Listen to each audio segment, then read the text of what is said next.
This is the first KMR vlog.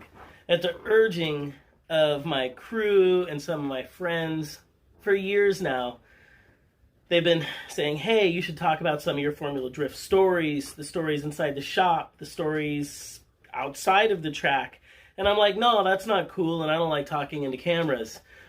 But I actually think we've got some cool stories. And so this is video one of hopefully a new series we're going to do this year, where I get to talk a little bit about what it's like from my perspective of how things unfold at events, or what it's like sometimes to visit a new track, have it rain, not get any practice, bounce off the wall, and still lay down an awesome qualifying lap. And that's what we're going to talk about today. Pennsylvania 2021, where I did exactly that. We went to a new track, and if you weren't there, you're probably never going to get to go there, because Formula Drift went there once last year, and we're not going back. So check out our new series. So yeah, Pennsylvania 2021. It was really wild. We'd never been to that track before. We all rolled in, instantly started raining. It was soggy. Setup was difficult.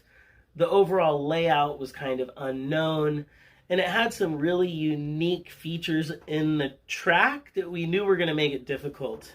Progressively tightening turns, changing of banking to flat, and all that stuff only gets way more difficult when it rains, and we had rain in the forecast. To top it off, Formula Drift decided that we didn't really need to have a Thursday practice, so we basically loaded in on Thursday to a new track we'd never been to before, and then unloaded on Friday, practiced, qualified, did everything we normally do in a 2-day time frame, but we did it in 1 day on a track we'd never even been before. And the chaos ensued. There was dry practice, there was wet practice. I ended up on like lap 5, going a little too deep and bouncing it into the wall, which completely took me out of practice and basically made it to where I wasn't even able to get another lap in conditions until nighttime qualifying.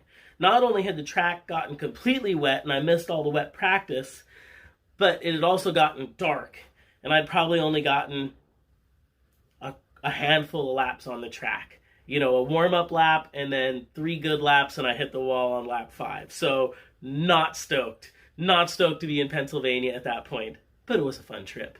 So the crew gets the car fixed. I get in it. It's nighttime. It's starting to rain more and more as I line up. It's going from a light rain to a heavy rain. I'm not going to tell anybody, but my windshield wipers aren't really working. The car's fogging up. Right as I'm lining up, I'm like, wow, I really can't see. And I ended up doing probably one of the better runs in the rain in that RX8 than I've done in years. I don't know how it happened. I couldn't see where I was going, but I got that thing right up against the wall. Got it right into the pocket, slid right through this really wet area where the RX8 actually hydroplaned. I thought for sure I was going around, but I was able to hold on to the steering, steer into it just a little bit. I wasn't at full lock. The back end washed out a little, grabbed some e-brake. We came through the hydroplane. I felt the car grip up, had to grab some throttle again, let go of that e-brake, kind of shot across the track, slid into this little banking area. It was just probably one of the most mentally challenging laps of the year, just because I couldn't see, I didn't know the track, I didn't know how the car was going to work because I'd hit the wall, and you only get one chance in qualifying. There's 2 laps, and if you don't get in on one of those 2 laps, you're going home.